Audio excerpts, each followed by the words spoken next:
Welcome to presentation on UTI Nifty 200 Momentum 30 Index Fund जिसकी NFO launch हो रही है 18 फरवरी 2021 से लगा के 4 मार्च 2021 तक। तो ये एक नया वैरायटी का इंडेक्स है जो रिसेंटली लॉन्च किया गया NSE द्वारा 25 अगस्त 2020 को, और उसके base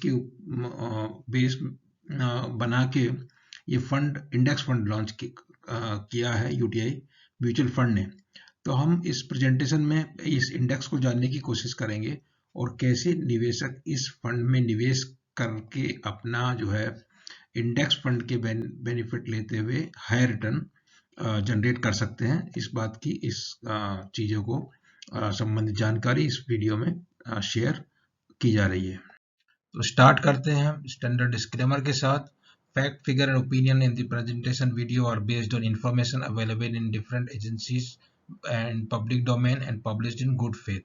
Viewer in their own interest may like to cross-check and verify information from concerned source before making any financial commitment.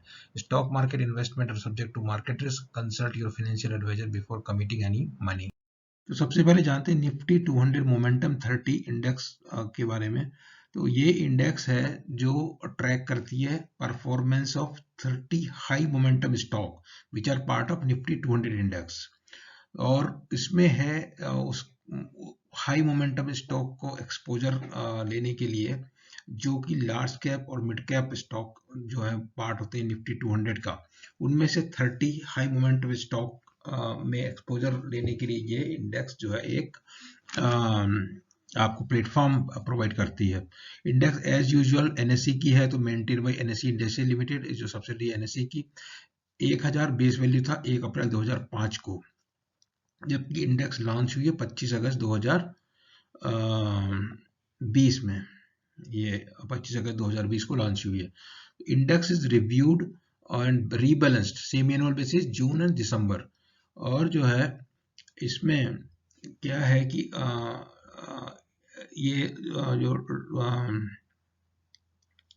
normalized momentum score of each company is determined based on its 6-month and 12-month price return adjusted for its daily price volatility. तो 6 महीने 12 महीने के price return adjusted for price volatility, उसके basis पे उसका score बनाया जाता है और स्टॉक का नॉर्मलाइज मोमेंटम स्कोर और फ्री फ्लोट मार्केट कैप, इनको कंसीडर करते हुए जो है जिनका हाई स्कोर होता है वो 30 स्टॉक्स को इस इंडेक्स में शामिल किया जाता है। इस तरह का इंडेक्स ये है। Weight of each stock is based on factor tilt methodology. Weight is derived by the multiplying the free float market cap with normalized momentum score. Stocks weights are capped at lower of 5% or 5 times the weight of a stock in the index based on only on free float. Buffer on normalized momentum score rank is applied to reduce turnover. तो ऐसे आप देखते हैं आमतौर पे आपको Nifty और bank Nifty और निफ्टी 500 इस तरह के इंडेक्स हैं, मगर इतनी सारी इंडेक्स हैं। इसमें जो ये सर्किल दिया हुआ है इसमें ये ब्लू कलर में जो है ये दी हुई है उसकी डेट साइड की और इसमें इक्विटी साइड की। तो इसमें भी मोर लिखा हुआ, तो मोर पे क्लिक करेंगे तो ये NSE की वेबसाइट पे आपको मिल जाएगी। और इतनी ज़्यादा इंडेक्स हैं। और अभी क्या हुआ है, जो क्योंकि म्यूचुअल कैटेगरी रेस्ट्रिक्ट कर दिया गया, तो म्यूचुअल फंड अभी क्या करते हैं कि वो एक एक ढूंढ रहे हैं किस किस इंडेक्स पे वो इंडेक्स फंड या ETF लॉन्च कर सके, जिससे जो है उनका AUM बढ़ाने की दिशा में जो उनका हर समय कोशिश रहती है वो उसमें सफल हो सके। तो इंडेक्स ये स्टॉक फॉर्मिंग इसके लिए ज़रूरी है कि निफ्टी 200 में होना चाहिए, और उसके बाद 6 महीने 12 महीने की जो उसकी जो वॉलेटिलिटी एडजस्टेड रिटर्न के बेसिस पे उसको जो है मोमेंटम 30 इंडेक्स में लिया जाएगा। और टॉप 30 इंडेक्स जो हाईएस्ट नॉर्मलाइज मोमेंटम स्कोर होगा उनको वही इसका पार्ट होंगे। और ये इसमें जो लिमिट भी दिया हुआ है, रीबैलेंसिंग 6 महीने जून और दिसंबर में हर साल होगी। ये इसका एक्चुअली हिस्टोरिकल बैक टेस्टेड जो डाटा है उसके बेसिस पे कंस्ट्रक्ट किया गया, क्योंकि इंडेक्स तो थी नहीं, इंडेक्स तो 25 अगस्त को बनी है। तो ये जो पुराना जो भी ग्राफ बनाया 2005 से जो 1000 मान के जो इंडेक्स को किया, उसके बेसिस पे ये ग्राफ डेवलप किया गया है based on back tested data, और उसके हिसाब से इसका प्राइस अर्निंग 37 और प्राइस टू बुक 4 आता है, डिविडेंड यील्ड 0.8 आता है। इसमें मेथोडोलॉजी टिल्ट वेटेड है और कंस्टिट्यूएंट 30 25 अगस्त और 1 अप्रैल 1000 real time daily rebalancing semi annual 1 year return 30%, standard deviation जो है वो 30 है और 5 ईयर का 19 है और सिंस इंसेप्शन 23 बीटा, और ये सब प्राइस रिटर्न दिए हुए हैं, टोटल रिटर्न दिए हुए हैं 5 साल में 18% 16% इस तरह के हैं। और इनमें रिप्रेजेंटेशन अभी जो है आईटी का 21% है, कंज्यूमर गुड्स और फार्मा इनका भी 20% के आसपास और बाकी सबका कम है। इस तरीके से कंस्टिट्यूएंट है। अब इनके रिटर्न देखते हैं पिछले कैलेंडर ईयर 6 से लगा के, क्योंकि 1 अप्रैल 2005 से डाटा को हमने इसमें पकड़ा है, तो अगर अलग अलग सालों में ये कंपेरिजन है निफ्टी 200 मोमेंटम 30 एन 200 M30 और निफ्टी 200 ट्राई और निफ्टी 50 ट्राई। तो उसमें देखते हैं आपको कभी कभी लगेगा जैसे यहाँ पे ब्लू वाली जो है ये इंडेक्स है, तो यहाँ पे 2017 में इसका रिटर्न बहुत ज़्यादा था, और उसके अलावा एक खाली 2007 में बहुत ज़्यादा था, बाकी जो है समझ लीजिए 2009 में नहीं ज़्यादा है और यहाँ पे मामूली ज़्यादा है। तो हर समय ज़्यादा नहीं रहता, यहाँ पे गिरने में भी आगे है ये, तो श्योर शॉर्ट जैसा ऐसा कुछ है नहीं। और ये वॉलेटिलिटी है अलग अलग हर साल में अलग अलग जो है कैलेंडर ईयर की ये डाटा दिया हुआ है। इसके बाद रैंकिंग अगर देखते हैं तो इनका जो है निफ्टी 200 मोमेंटम 30 जो है इसका रैंकिंग में 1 रहता है कंपेयर टू अदर इंडाइसेस जो है निफ्टी 200 ट्राई है, निफ्टी 5 नेक्स्ट 500 है, निफ्टी 550 ट्राई है, इनमें इसका जो है रैंकिंग जो है मोस्ट ऑफ द टाइम 1 आता है और कुछ समय में ये 3 4 या 2 भी रहा है। तो इसका जो है रिटर्न का अनुमान लगाने के लिए क्या करते हैं कि आपको जो हिस्टोरिकल डाटा के बेस पे अगर 100 रुपये आपने इन्वेस्ट किया 1 अप्रैल 2005 से और 18 सितंबर 2020 तक, तो आपका निफ्टी 200 मोमेंटम 30 इंडेक्स का CAGR आपका था 19.06 पर एनम, इतना रिटर्न आता है और 100 रुपए का हो जाता है 1484 रुपए अगर आपने इसमें इन्वेस्टमेंट किया। सब इमेजिनरी है, बेस्ड ऑन डाटा कैलकुलेशन है। और दूसरी निफ्टी 50 में अगर वही 100 रुपए निवेश होता तो 676 होता है, नेक्स्ट 50 में 766 होता है और निफ्टी 200 में 644 होता है। तो होता क्या है इसमें, अब निफ्टी 200 में निवेश करने की बजाय अगर निफ्टी 200 मोमेंटम 30 में करते हैं तो 644 की जगह कितना मिलता है 1484। सब हिस्टोरिकल कैलकुलेशन बेस्ड, और इसमें इस तरह का रिटर्न किसी को कहीं कोई मिला नहीं क्योंकि इंडेक्स अभी नया है। और इनके rolling return 3 year rolling return study किया तो उनमें भी जो है ये आपको जो लास्ट वाला है येलो कलर का 200 मोमेंटम 30, इसका जो है सब जगह ग्राफ जो ऊपर ही है, ये खाली 2012 के बीच का पीरियड है जहाँ पे जो नीचे चल रहा है 2009 से 12 के बीच में, बाकी अदरवाइज ये ऊपर है। 5 ईयर रोलिंग रिटर्न में भी जो है आप देखते हैं कि 2014 के बाद जो है ये येलो वाला जो है ये ऊपर रहता है। म्यूचुअल फंड कैटेगराइजेशन में कहाँ ये फंड आएगा, अदर स्कीम में जो इंडेक्स फंड है वो ETF, 2 कैटेगरी है out of 5 main category, equity debt hybrid solution and other scheme. उनमें अदर स्कीम में इंडेक्स फंड और फंड ऑफ फंड 2 वैरायटी होती है, तो ये इंडेक्स फंड में आती है। इंडेक्स फंड में क्या है, उसका रिक्वायरमेंट रहता है minimum investment in securities of a particular index up to minimum 95% total asset. और ये आपका इंडेक्स फंड में कितना एक्सपोजर है मार्केट में, किस तरह से मार्केट में रुझान लोगों का रहता है, वो इसमें डिटेल में दिया हुआ है। इंडेक्स फंड में करीब 14,793 करोड़ रुपया है निवेश, और जबकि इक्विटी फंड में 8,87,000 करोड़, ये 9 लाख है एंड ऑफ दिसंबर में 9,06,000 करोड़। और इसमें जो है इंडेक्स फंड में जो है आपका देख रहे हैं ये 15,259 करोड़। तो इंडेक्स फंड में बहुत ज़्यादा निवेश नहीं आता है, ज़्यादा से ज़्यादा निवेश जो है आपको इक्विटी फंड जो है जो बड़े हैं कौन से हैं, मल्टी कैप और मल्टी कैप है और लार्ज कैप है, और जो है थोड़े उसके अलावा मिड कैप है।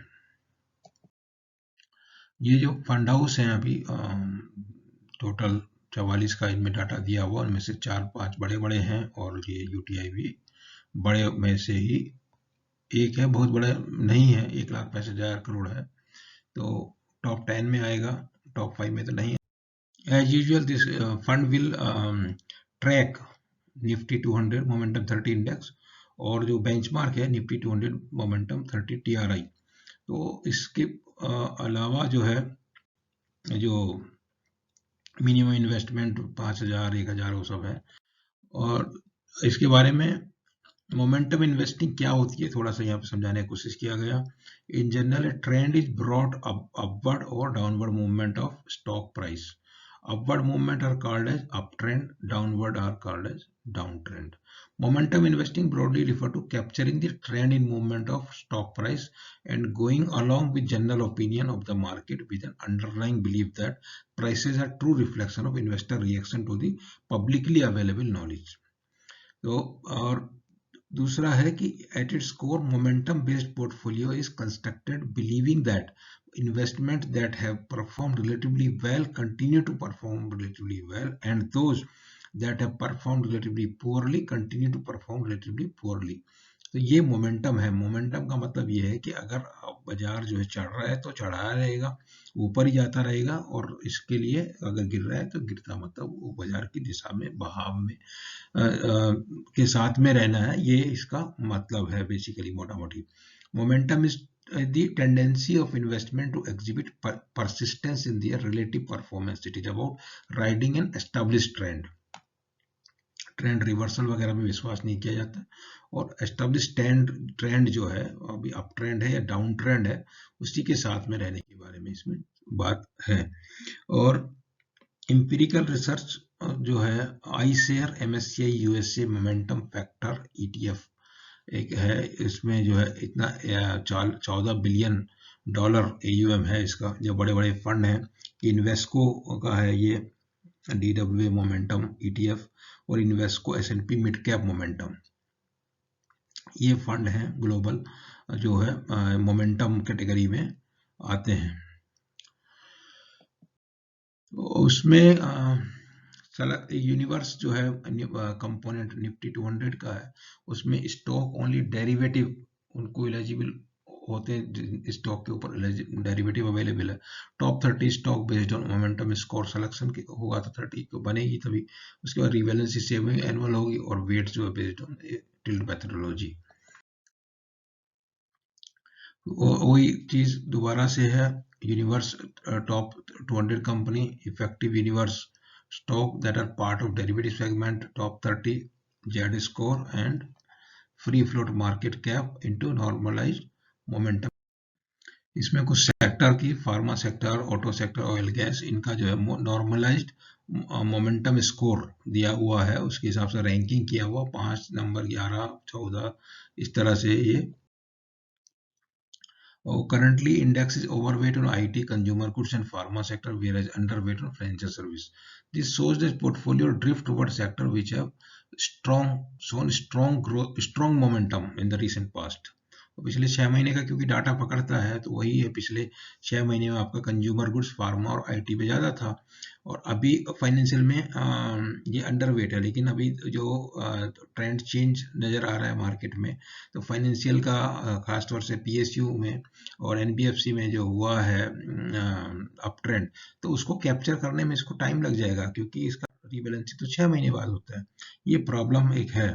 Number of month parameter capture जो हिस्टोरिकल है, मंथली रिटर्न डिस्ट्रीब्यूशन इसमें नीचे दिया हुआ है 29 जनवरी तक का, 2005 1 अप्रैल 2005 से लगा के, तो 102% ऑफ निफ्टी 200 अप मूव इसमें कैप्चर करती है, ये जो इंडेक्स है मंथली अगर उसका डाटा कलेक्ट करते हैं तो। Whereas it is lost less than Nifty 200 83% of the time, घटती कम है और बराबर ही बढ़ती है, 102% बढ़ती है, ये है। दूसरी जो है ये कैप्चर 101% ऑफ निफ्टी 50 का जो है अपसाइड कैप्चर करती है 101% ऑफ टाइम, और 81% डाउन साइड। ये इसमें जो है इससे संबंधित जानकारी है।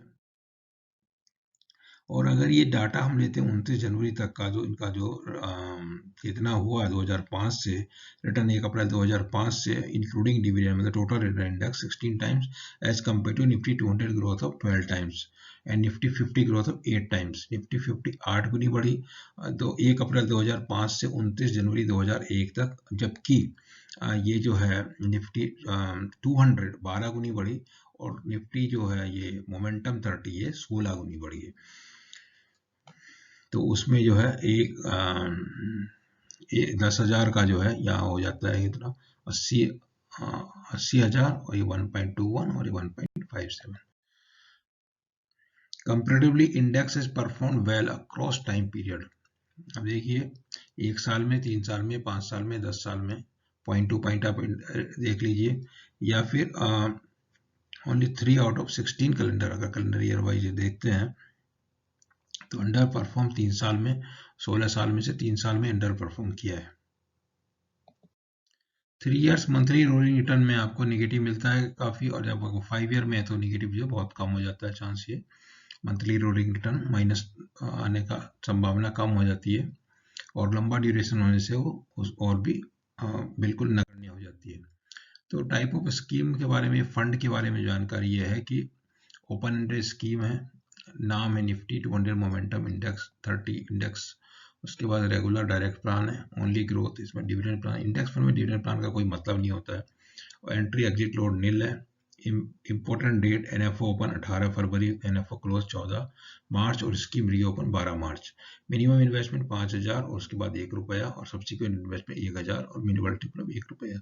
इंडेक्स फंड में निवेश करने के जो आमतौर पर फायदे होते हैं वो इसमें भी मिलेंगे। इंडेक्स फंड की advantage, constructed to track an index, open ended होती है, diversification through even a single unit, and generally lower expense ratio, performance tracking, underlying benchmark, index subject to expense ratio and tracking error, transparency रहती है, और उसमें fund manager की अकल के ऊपर को जो है वो नहीं रहता है, उतना ही है, उसको टाइमिंग के हिसाब से ट्रैकिंग एरर को मिनिमाइज करना है। उसके बाद दूसरा एक डिसीजन आपको लेना होता है कि आपने इंडेक्स फंड में निवेश करना या एक्टिवली मैनेज फंड में निवेश करना, तो उसके बारे में चर्चा हमने छोटा सा एक किया है यहाँ पे। तो इसमें रिटर्न कंपेयर किया 3 साल, 5 साल, 10 साल का, वो उसके लिए 271 फंड लिए हैं, जिनमें से 76 फंड लार्ज कैप हैं और 57 मिड कैप, 23 स्मॉल कैप और 73 मल्टी कैप वैल्यू स्टाइल के 28 और इंडेक्स फंड 26। तो देखते हैं 10 साल में जो है मिड कैप स्मॉल कैप के फंड जो है इंडेक्स फंड से काफ़ी ज़्यादा रहते हैं। 5 ईयर में अगर जाएंगे तो मिड कैप के ज़्यादा हैं, और 5 ईयर में भी मोटा मोटी जो ज़्यादा है, 3 ईयर में जो है वो करीब जो है इनके कम डाइवर्सिफाइड फंड के, एक्टिवली मैनेज फंड के रिटर्न जो है इंडेक्स फंड के मुकाबले कम हो जाते हैं। तो इससे कंक्लूड ये किया जाता है कि जो है अगर आपका निवेश, आप इक्विटी में निवेश करना चाहते हैं और आपका टाइम हो रहा है 3 साल या उससे कम है, तो आप इंडेक्स में निवेश कीजिए और डाइवर्सिफाइड फंड में निवेश मत कीजिए, वहां पर गलती होने की चांस बनी रहेगी। तो एग्जाम्पल के तौर पे यहाँ पे लिया गया है कि 15 साल कि अगर 25,000 का SIP और 10 साल तक चलाया उसको और इंडेक्स फंड में किया, तो 10 साल में वो SIP जनरेट करता है 15% के हिसाब से 70 लाख रुपया, और अगर वही एक्टिव फंड में, मिड कैप फंड में निवेश किया गया 10 साल तक, तो 1.1 करोड़ मतलब, और रिटर्न जो आएगा 22.3% आएगा। तो जो डिफरेंस है निवेश करने का आपका इंडेक्स फंड में या मिड कैप फंड में, तो 40 लाख रुपए का काफी बड़ा अमाउंट होता है। तो अगर आपको जो एक्टिवली लंबे समय का निवेश है जैसे 10 साल का है, तो आपको एक्सपर्ट और skilful fund mutual fund manager ढूंढ के उसके फंड में निवेश करना है, और ना कि जो है आंख बंद करके और थोड़ा एक्सपेंस रेशियो बचाने की चक्कर में इंडेक्स फंड में। अगर आपका निवेश छोटा है, 3 साल के आसपास है, तो इंडेक्स फंड में निवेश करना की जो है सलाह एक्सपर्ट लोग देते हैं। और बाकी एक वैरायटी है कि आप जब इंडेक्स फंड में जाना चाहते हैं या तो ETF में जाना चाहते हैं, तो ETF में एक्चुअली क्या है, नॉर्मली इंस्टीट्यूशनल इन्वेस्टर ETF में निवेश करते हैं। इंडेक्स फंड में, वो इंडेक्स फंड में कुछ सुविधाएं हैं जो ETF में नहीं होती। एक तो पहली सुविधा बड़ी ये है कि इंडेक्स फंड में भी आपको डीमैट अकाउंट होना जरूरी नहीं है, आप जो म्यूचुअल फंड हाउस के थ्रू फिजिकल आपके जो स्टेटमेंट फॉर्म में भी आप ले सकते हैं। ETF के लिए डीमैट और आपके शेयर ब्रोकर के पास अकाउंट होना जरूरी है, तभी आप जो है उसमें निवेश कर सकते हैं या बेच सकते हैं। ये खास बात है। और दूसरा जो इसकी फायदा है, जो इंडेक्स फंड में फायदा नुकसान है ईटीएफ में फायदा वही है कि इंडेक्स फंड में आपको NAV at the end of the day, दिन में निफ्टी आपका 2% घटा और 2% बढ़ा, उसका आप कुछ फायदा नहीं उठा सकते इंडेक्स फंड में। ईटीएफ में वो फायदा उठा सकते हैं। जब मार्केट लो हो गया आप खरीद लीजिए, बढ़ गया तो बेच दीजिए। ईटीएफ जो है बेसिकली शेयर जैसा होता है और घटता बढ़ता है दिन में, तो उस तरह का रहता है। और पैसिव रियल सेंस में जो है वो ये इंडेक्स फंड ही है। ईटीएफ जो है वो they are more like shares. तो अभी जब आपको निवेश करना है और इंडेक्स फंड में करना है या फिर एक्टिवली मैनेज में करना, तो उसके लिए हमने कंपैरिजन रिटर्न का किया है। 4 इंडेक्स फंड यहाँ पे लिए हुए हैं, एक यूटीआई का है, 3 निप्पॉन के हैं। तो इनमें मिड कैप फंड से जब इनकी तुलना करते हैं तो मिड कैप फंड के जो रिटर्न है 10 साल के, वो करीब 18%, 17% इस तरह के रिटर्न इनमें आए हैं। और इनमें जो है 11% करीब इंडेक्स फंड में रिटर्न आए। तो मतलब क्या है कि जो एक्टिवली फंड मैनेज करने वाले फंड मैनेजर को आप कुछ एक्सपेंस रेशियो के रूप में थोड़ा पैसा अगर खर्चा कर रहे हैं, तो आपको उसके बदले में वो फंड मैनेजर अल्फा जनरेट करके दे रहा है, जिससे आपको ये। और लेकिन फंड मैनेजर की काबिलियत पे आपको भरोसा नहीं है तो आप जरूर इंडेक्स फंड में निवेश कीजिए। तो ये बेसिकली इसका रिस्कोमीटर है जो वेरी हाई है, एज यूजुअल सभी इक्विटी में रहता है। और passive investment, equity investment comprising जो इंडेक्स है उसकी, एंड निफ्टी 200 मोमेंटम 30 इंडेक्स। ये इसका जानकारी। अभी इसमें इन्वेस्ट करें या नहीं करें, फाइनल जो जवाब है, ये मुख्य सवाल है जिसके लिए प्रेजेंटेशन बनाएगा और जिसके लिए आप वीडियो को देख रहे हैं, वो ये है कि इसमें जो भी हमने इसमें चर्चा किया ये पूरा हिस्टोरिकल है, ये एक्चुअल नहीं है। क्योंकि back testing, fast data, index तो अभी आई 25 अगस्त को, और आगे ये इंडेक्स कैसे बिहेव करेगी उसका बारे में कोई जानकारी नहीं है। तो जो भी एंटायर डाटा जो है वो बैक टेस्टेड है और अभी लाइव डाटा एनफ अवेलेबल है नहीं। Expense ratio, transaction cost, impact cost जो है इसमें ज़्यादा होने की संभावना है, क्योंकि 200 में से 30 स्टॉक हर 6 महीने में सेलेक्ट किए जाएंगे, तो एंट्री एग्जिट काफ़ी ज़्यादा होगी। उसी हिसाब से उसको रीबैलेंसिंग करना पड़ेगा फंड मैनेजर को। तो जब भी रीबैलेंसिंग करते हैं तो कॉस्ट इन्वॉल्व होता है, तो एक्सपेंस जो है ज़्यादा हो सकता है। और जो है इम्पैक्ट कॉस्ट ज़्यादा होने का उतना चांस नहीं लगता है। ट्रांजैक्शन कॉस्ट ज़्यादा रहेगी क्योंकि वो चर्निंग हर 6 महीने में उसको उस हिसाब से करना पड़ेगा, apart from daily adjustment for the change in weight of the constituent of index. और दूसरी बात ये है कि जो मोमेंटम इंडेक्स है उसके लिए 6 महीना लंबा, क्योंकि ट्रेंड जो है वो 6 महीने तक इंतजार नहीं करता कि जो आज ट्रेंड चल रहा है आपका फार्मा का, तो कल जो है फार्मा का ही रहेगा, 6 महीने तक फार्मा का रहेगा और 6 महीने बाद आईटी का चेंज होगा। तो कंस्टिट्यूएंट जो है चेंज हो जाएंगे, लेकिन आपका फंड जो है उसको रिफ्लेक्ट करेगा नहीं। तो वो चीज़ का जो है इसमें फर्क पड़ेगा। पता लगा जो 6 महीने का पीरियड है उसमें 2 महीने 3 महीने बाद जो that sector goes out of favour and दूसरा सेक्टर जो टेक ओवर करता है। अभी आजकल इतनी बहुत डायनेमिक चेंज हो रहा है, लेकिन इवन इसको बहुत जल्दी करेंगे तो दैन ट्रांजेक्शन कॉस्ट बढ़ने का, क्योंकि 200 में से आपको 30 स्टॉक सेलेक्ट करना है, वो एक बड़ी बात है। और इसमें यूटीआई म्यूचुअल, अगर आपको इंडेक्स फंड में निवेश करना तो यूटीआई म्यूचुअल फंड के पास क्यों जाना है, उसके बारे में यहाँ पे बताया गया कि एयूएम 40,000 करोड़ का ये लोग ईटीएफ और इंडेक्स फंड में मैनेज करते हैं। 26% जो है इनका एयूएम इंडेक्स फंड में है और 2 लाख फोलियो है। ट्रैकिंग एरर कम है इनके इंडेक्स फंड की, जैसे यूटीआई इंडेक्स फंड निफ्टी की जो 0.19 है और इंडेक्स 50 की जो 0.19 है।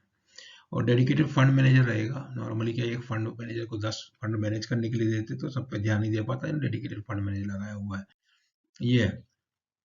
तो ये पूरा जानकारी मिलने के बाद आप सोच सकते हैं कि आपको इसमें निवेश करना चाहिए और या नहीं करना चाहिए। इससे पहले रिटर्न है तो आपको इसमें क्या है कि फंड मैनेजर कौन है और मतलब किस तरह से, नॉर्मली क्या है उसके ऊपर उसको खाली एक ही काम है कि ट्रैकिंग एरर को मिनिमाइज करना, बस उतना ही काम है। और उसके अलावा स्टॉक सिलेक्शन क्या हो रहा है नहीं हो रहा वो इंडेक्स पे छोड़ दिया, तो उसकी परवाह करने की आपको जरूरत नहीं रहेगी। और ये जानकारी आपको यदि अच्छा लगा, समझ में आया, पसंद आया तो आप वीडियो को लाइक कीजिए और चैनल को सब्सक्राइब कीजिए। उसके अलावा Viewsonc2 ट्विटर हैंडल हमारा है, वहाँ पे आपको ये सब वीडियो मिल जाएंगे और संबंधित जानकारी मिल जाएगी, तो उसको जरूर विजिट कीजिए। Thank you very much.